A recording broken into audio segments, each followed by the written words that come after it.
eine starke Aussage, ein Ausdruck des Vertrauens auf Gott. And that's what you have here at a couple of places in this psalm. Und in diesem Psalm kommt das einige Male vor. Verse 16. Vers 17. But I will sing of your might, I will sing aloud of your steadfast love in the morning, for you have been a fortress to me and a refuge in the day of my distress. Ich aber will von deiner Macht singen und des Morgens rühmen deine Güte, denn du bist mir Schutz und Zuflucht in meiner Not. And all of this happened simply because King Saul was not able to celebrate the success of someone else. Und all das ist nur deshalb passiert, weil König Saul es nicht fertig gebracht hat, den Erfolg von jemand anderem zu feiern. And it is really good for us just to remember this little note. Und ich glaube, für unser eigenes Leben ist es einfach gut, dass wir uns das merken, diesen Punkt. That we guard our hearts against comparison with other people, firstly. Bewahre dein Herz davor, dich mit anderen zu vergleichen. And if we see people with more opportunity, more success, more opportunity, Und wenn du Menschen siehst, die mehr Gelegenheiten haben und mehr Erfolg haben, that we celebrate that. dass wir das feiern. And we thank God that they're able to be, to have the ministry, the place of ministry and the success that Dass they wir have. uns mitfreuen und Gott danken, dass diese Leute diese Möglichkeiten haben im Dienst. In chapter 11 of chapter 10 of 2 Corinthians, 2. Korinther 10, the Apostle Paul speaks about other ministries, da redet Paulus über andere Dienste. and he says, those who compare themselves with one another are not wise. Und da sagt er, die sich mit anderen ständig vergleichen, die sind nicht weise. That's another way of saying you're stupid. Das ist eine nette Art zu sagen, dass du eigentlich dumm bist. Because of the diversity of gifts that there is in the body and how we're all different but all necessary. Weil es so eine Vielfalt von Gaben im Leib Gottes gibt und wir sind alle unterschiedlich. And so we see David, he escapes firstly to Samuel. Also da sehen wir jetzt David, der flüchtet zu Samuel And Saul chases him. und Saul verfolgt ihn. And this is marvelous reading because God protects David by the Spirit of God coming on Saul and him not being able to do anything. Und also es ist wirklich toller Lesestoff. Gott bewahrt David, indem er den Geist Gottes auf Saul kommen lässt, dass er ihn nicht weiter verfolgen kann. And then Jonathan, as a spy, made it clear that David was in danger and he should flee.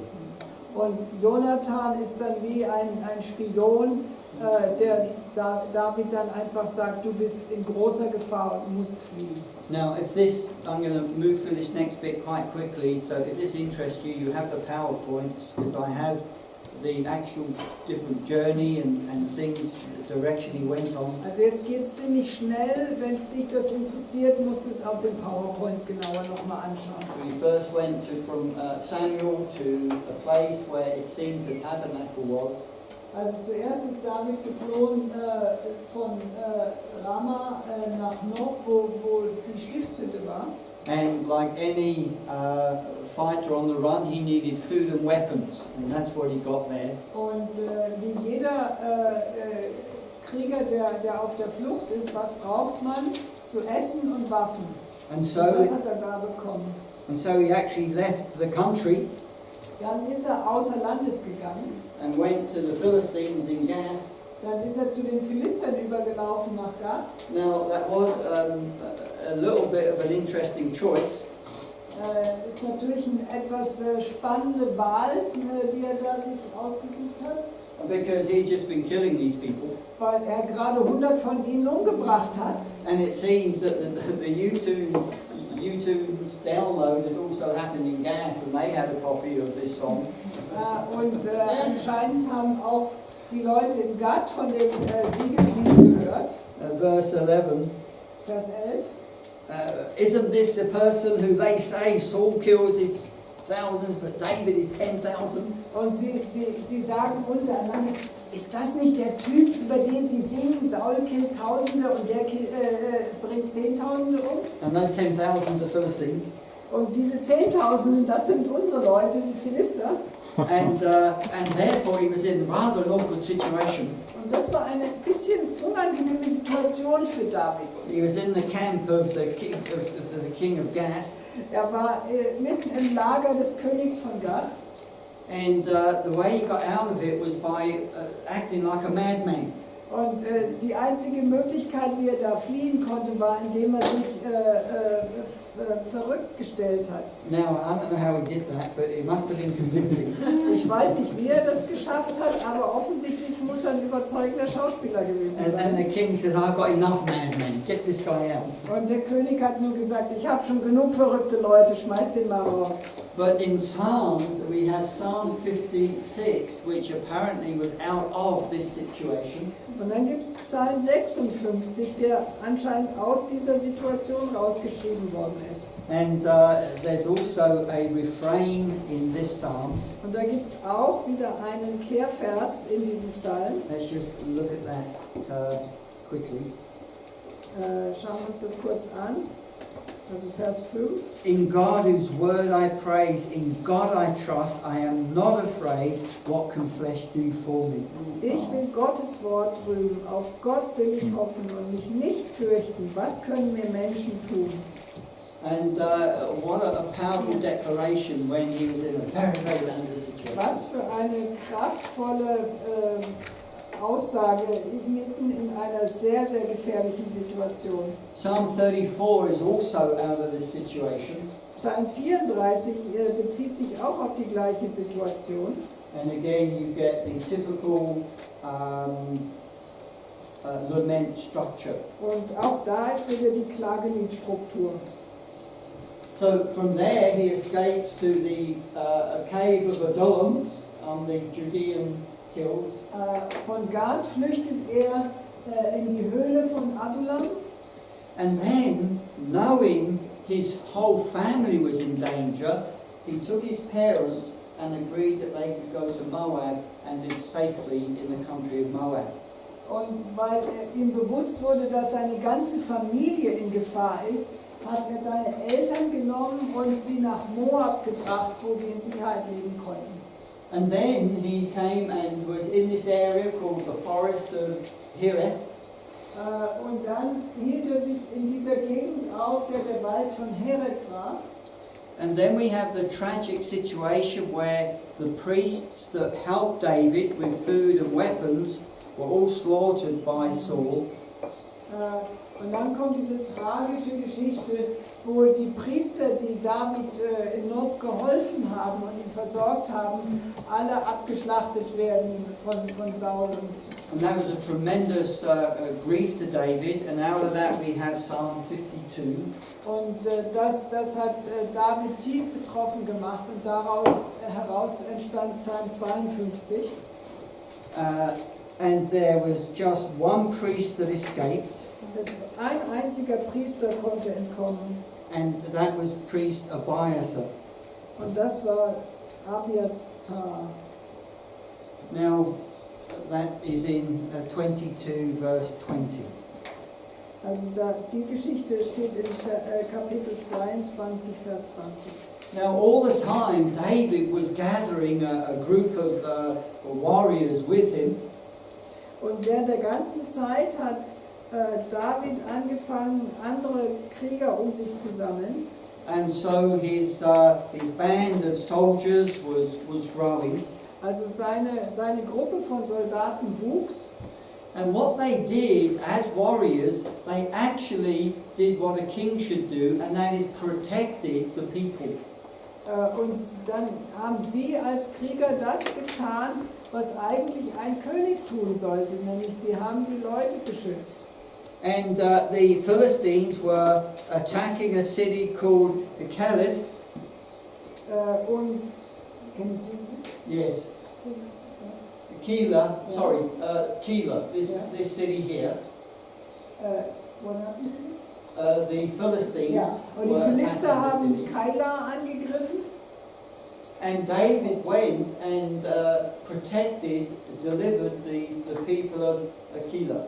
Und dann ist David ausgezogen und hat die Leute von Keila beschützt. Now, Saul heard that David was in this particular city. Und dann kam Saul zu Ohren, dass David in dieser bestimmten Stadt war. And so he was going to bring, sorry, I'll keep the map on. He was going to bring his troops to capture David. Und er wollte seine Armee aussenden, um David zu fangen. And so David prayed and said, God, when Saul comes, will the people of Keilah give me over to Saul? Und dann hat David gebetet und Gott gefragt, Herr, wenn Saul seine Soldaten schickt, werden mich die Einwohner von Keila ihm übergeben. And God said they will. Und Gott sagt, ja, das werden sie tun. And the reason, if they didn't, Saul would have completely destroyed every man, woman and child in that Und city. der Grund dafür war, dass wenn sie ihn nicht ausliefern würden, hätte Saul die ganze Stadt dem Erdboden gleich gemacht, alle getötet. And so David escaped to this area here, the wilderness of Ziph. Und also ist David geflohen in die Wüste, in die Wildnis nach Ziph. And the people in this city knew that David was in that area with all of his men. That was a growing army. Und die Einwohner wussten, dass David sich in der Gegend aufhält mit seinen Leuten. And so David, the people in Ziph betrayed David to Saul. Und die Einwohner von Ziph verraten David an Saul. And so David escapes and retreats to this area here, Maon. Und dann zieht David sich nach Maon zurück. So you can see David had to keep moving all the time. Und also man sieht, dass David ständig eigentlich auf der Flucht war. And Saul almost got to David, but then there was an attack of the Philistines somewhere, and Saul had to leave and protect the people because of this Philistine attack. Saul hatte David fast schon erwischt, als dann ein Philisterangriff war, und dann musste Saul sich darum kümmern und hat dadurch abgelassen von David. So then David went to this area in Gedi, and he ended up having his own sort of camp hidden in those hills. Und dann hat David sich zurückgezogen in die Berge am Toten Meer bei En-Gedi. David, while he was in En-Gedi, was hiding from Saul in a cave. Und während David in En-Gedi war, hat er sich mit seinen Männern in Höhlen versteckt. And Saul needed the toilet, and so he went into that very same cave to relieve himself. Und König Saul musste aufs Klo und ist dann in genau der Höhle verschwunden, in der David und seine Männer sich versteckt hatten. And all of David's men were saying, "This is your chance." Und die ganzen Leute von David sagen, das ist jetzt deine Chance. You slip up behind and that's it. It's all done. Du schleichst dich nur von hinten an und dann hast du ihn und dann ist alles erledigt. And what we read here in chapter 24, verse 10, is David saying, I will not raise my hand against my Lord, for he is the Lord's anointed. Und in Kapitel 24 lesen wir dann, dass David sagt, ich werde meine Hand nicht gegen meinen Herrn erheben, denn er ist der Gesalbte des Herrn. Now, this happened a second time. Und das ist zweimal passiert. And again, this phrase, David not lifting his hand against the Lord's anointed. Und wieder heißt es, dass David nicht seine Hand gegen den Gesalbten des Herrn erhebt. I've noticed over the years that this story can really be a bit misused. Und über die Jahre ist mir aufgefallen, dass man diese Geschichte leicht missbrauchen kann. And even be used as sort of a spiritual manipulation. Und dass diese Geschichte gerne benutzt wird, für geistliche Manipulation. In that you should never say anything, if you say anything about a leader, you're lifting your hand against the Lord's anointed. Sprich, wenn du irgendetwas gegen einen Leiter sagst, dann wird das umgedreht und gesagt, oh, du erhebst dich da gegen den Gesalbten des Herrn. But we need to understand what's going on here. Aber wir müssen uns wirklich klar machen, was hier eigentlich los ist. David meant not that he was not going to challenge Saul for what he was doing wrong, because he did challenge him. Denn was David hier sagt, ist nicht, dass er nicht quasi Saul kritisieren will, weil Saul falsche Sachen tut. What he's saying is, I'm not going to kill the king. That's what he means. Was er wirklich sagt, ist, das Einzige, was ich nicht tue, ist, den König umzubringen. And I would recommend not killing your leader. So, also, was wir lernen können aus der Geschichte ist, ermorde deinen Leiter nicht. Or not even being part of something that would force that person to leave that post. Oder dass man Teil von einer Sache ist, die dann den Leiter zwingt, seinen Posten zu verlassen. But so that's what David meant. Literally, I'm not going to kill him. Das ist das, was David da sagen wollte. Ich werde ihn nicht umbringen. But firstly, he did remove himself from the presence of an oppressive leader. He didn't stay under that leadership. Aber was David gemacht hat, ist, er hat sich der Gegenwart von einem Leiter, der ihn unterdrückt, entzogen. And also with respect, he challenged what Saul was doing. Und er hat ganz klar angekreidet, was Saul falsch macht. And none of those things was touching the Lord's anointed. Und beide diese Sachen sind nicht eben den Gesalbten des Herrn anzurühren. But something that was needed first for David's safety, and then maybe Saul would have heard him and repent.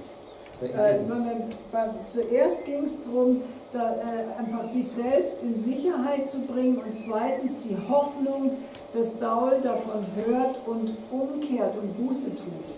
So let's be very careful that these stories can ever be, let's let them be used manipulatively or with spiritual abuse. Also lasst uns ganz, ganz vorsichtig sein, dass diese Geschichte nie benutzt wird, um Leute zu unterdrücken oder auch wirklich geistlichen Missbrauch damit zu betreiben. Now in some cultures it's very difficult for someone to challenge a spiritual leader.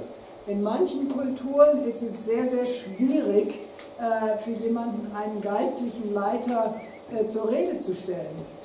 There's a study that's been done, and this study recognizes different cultures have different, what they call power gaps. Es gibt eine Studie über verschiedene Kulturen und da geht es um den sogenannten Machtabstand.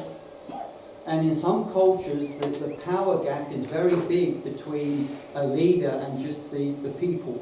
Und in manchen Kulturen ist der Abstand zwischen dem Leiter da oben und den Leuten da unten sehr groß. There was a time when Korean Airways was a very dangerous airline to fly with. Es gab eine Zeit, wo Korean Airways eine Fluggesellschaft war, wo es gefährlich war, damit zu fliegen. Because there were accidents and crashes. Es gab Unfälle und Abstürze. And when they did research into this to find out why, und dann haben sie natürlich Untersuchungen angestellt, warum es da zu Unfällen kam. They found in the cockpit the power gap between the captain and the others was really big.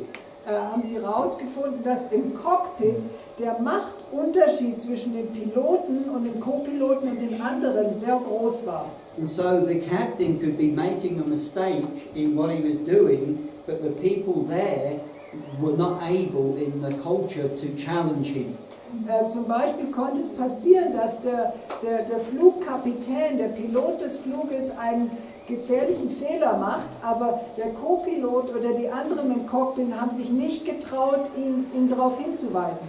When they discovered this, they began to introduce changes, different protocols, whereby that was reduced, and there was a way whereby people could tell the captain is doing something wrong. Und als sie das rausgefunden haben, haben sie Sachen eingeführt, andere Protokolle, wie man es doch hinkriegt, dass auch die anderen im Cockpit dem Kapitän sagen können, hey, du machst da was falsch. And now, of course, you never hear of Korean Air having an accident. Und seitdem hört man nicht mehr, dass bei Korean Airways Unfälle passieren. No, yeah, I think for us that's not, I think for us we cannot call it confrontation, told something to leaders. I think for us that's more like I can be that if I say something to leaders, especially spiritual leaders. Wenn für uns, wir können in koreanischer Kultur darfst du einen Leiter nicht kritisieren, sondern vorher stirbst du, bevor du das machst. So stark ist so das. in company, if you say something to your boss, it means you're fired, and in the church, God will punish you because you say something to Also him. wenn du öffentlich was sagst, entweder zu deinem Chef, dann bist du gleichzeitig damit auch gefeuert. Und wenn du in der Kirche etwas sagst, dann warten alle Leute nur drauf, wie Gott dich jetzt bestrafen wird, weil du was gegen irgendeinen Leiter gewagt hast zu sagen. And you see that the cultures with a big power gap, the greater the opportunity for spiritual abuse with that power. In Kulturen mit einem großen Machtabstand ist es sehr viel einfacher, dass auch geistlicher Missbrauch stattfindet. David on the run, there was a big power gap in his situation between the king and this fugitive. Da war ein sehr großer Machtabstand zwischen David auf der Flucht und dem König. But on the one hand, David would not kill. Aber auf der einen Seite, David hat sich geweigert, den Gesalbten des Herrn zu töten. But he did confront him. Aber er hat ihn konfrontiert. He did it respectfully. Er hat es respektvoll gemacht. You know, my Lord, my King. Er hat ihn genannt, mein Herr, mein König. But he confronted him. Aber er hat ihm gesagt, was passiert ist. And the other thing, konfrontiert. I said, he didn't remain under that abusive leadership. He took himself out from under it. Und das andere Wichtige ist, David ist nicht länger unter dieser missbräuchlichen Leitung geblieben, sondern hat sich aus der Situation rausgenommen. Und das ist in Ordnung. And I'm not going to abuse my power and authority by going over lunchtime. Und ich werde meine Macht als Lehrer hier jetzt nicht missbrauchen und überziehen in die Mittagspause rein. Otherwise you will all come out under that authority and just leave the room anyway. Sonst werdet ihr euch alle meiner Autorität entziehen und einfach trotzdem den Raum verlassen. Father, thank you for our time together this morning. Danke für unsere Zeit zusammen, Herr. Bless every person here who's going to continue to engage with your word this afternoon. Jesus, segne jeden Einzelnen, während wir uns mit deinem Wort auseinandersetzen heute Nachmittag. In Jesus' name. In Jesu Namen. Amen. Amen.